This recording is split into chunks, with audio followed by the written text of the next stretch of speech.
사랑하는 필그림 선교회 성도님들, 오늘은 사순절 묵상 44번째 시간, 하나님을 바라보지 못하는 눈, 조급함에 대한 내용을 나누도록 하겠습니다.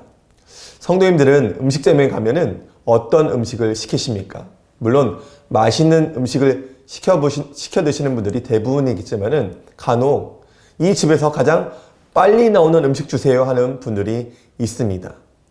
엘리베이터에 타면은 어떠한 버튼을 가장 먼저 누르시죠? 혹시라도 닫힌 버튼을 가장 먼저 누르시지는 않나요? 설렁탕집에서도 오랜 시간 동안 정성껏 뼈를 우려내야 정말 맛있는 설렁탕이 나오는데 너무나도 조급하면 조미료로 맛을 내게 되는 경우가 있습니다. 한국인들의 문화를 한 단어로 표현하자면 바로 빨리빨리의 문화가 아닐까 싶습니다. 이 빨리빨리의 문화는 단점도 많지만은 장점도 가지고 있습니다.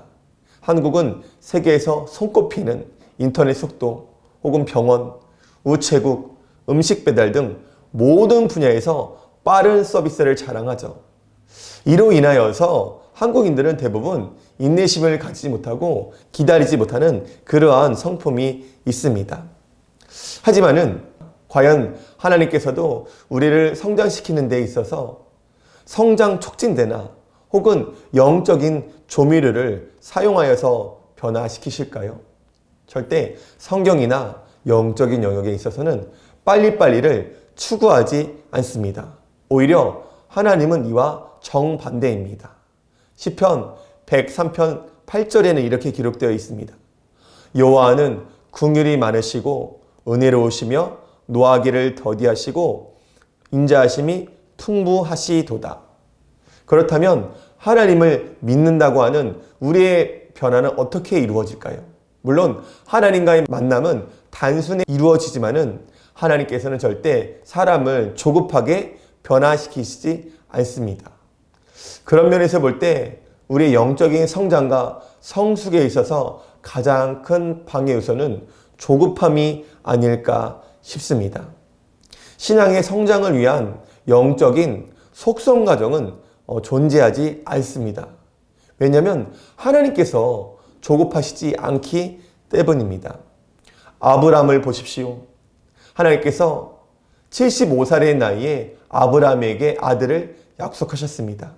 하지만 아브라함은 아들을 받기까지 무려 25년을 기다려야만 했습니다.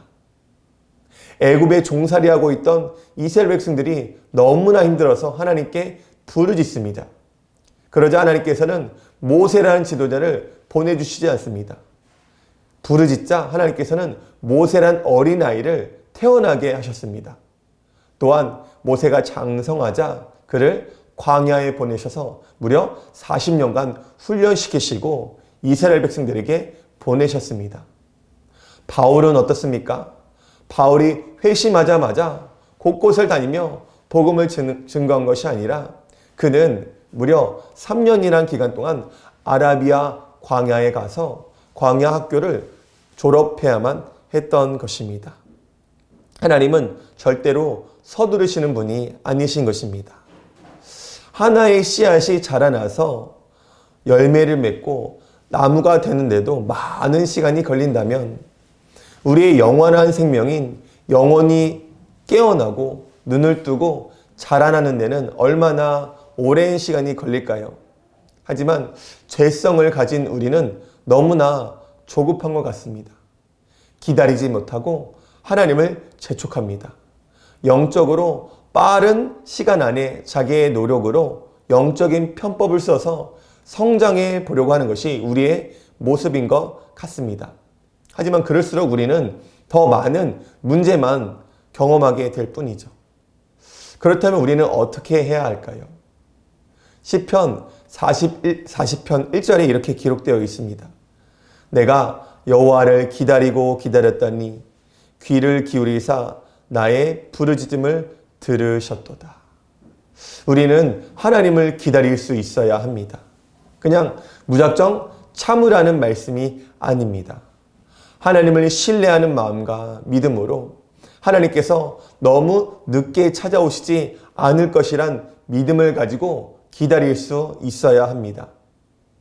대나무 중에 가장 제일이라는 대나무는 바로 모죽이라는 대나무입니다. 이 모죽이라는 대나무는 땅에 심긴 후에 4, 5년 동안은 어떠한 눈에 보이는 싹이나 가지를 맺지 못한다고 합니다. 그래서 4, 5년 동안은 뿌리를 내리기 위해서 땅속에 뿌리를 왕성하게 자란답니다.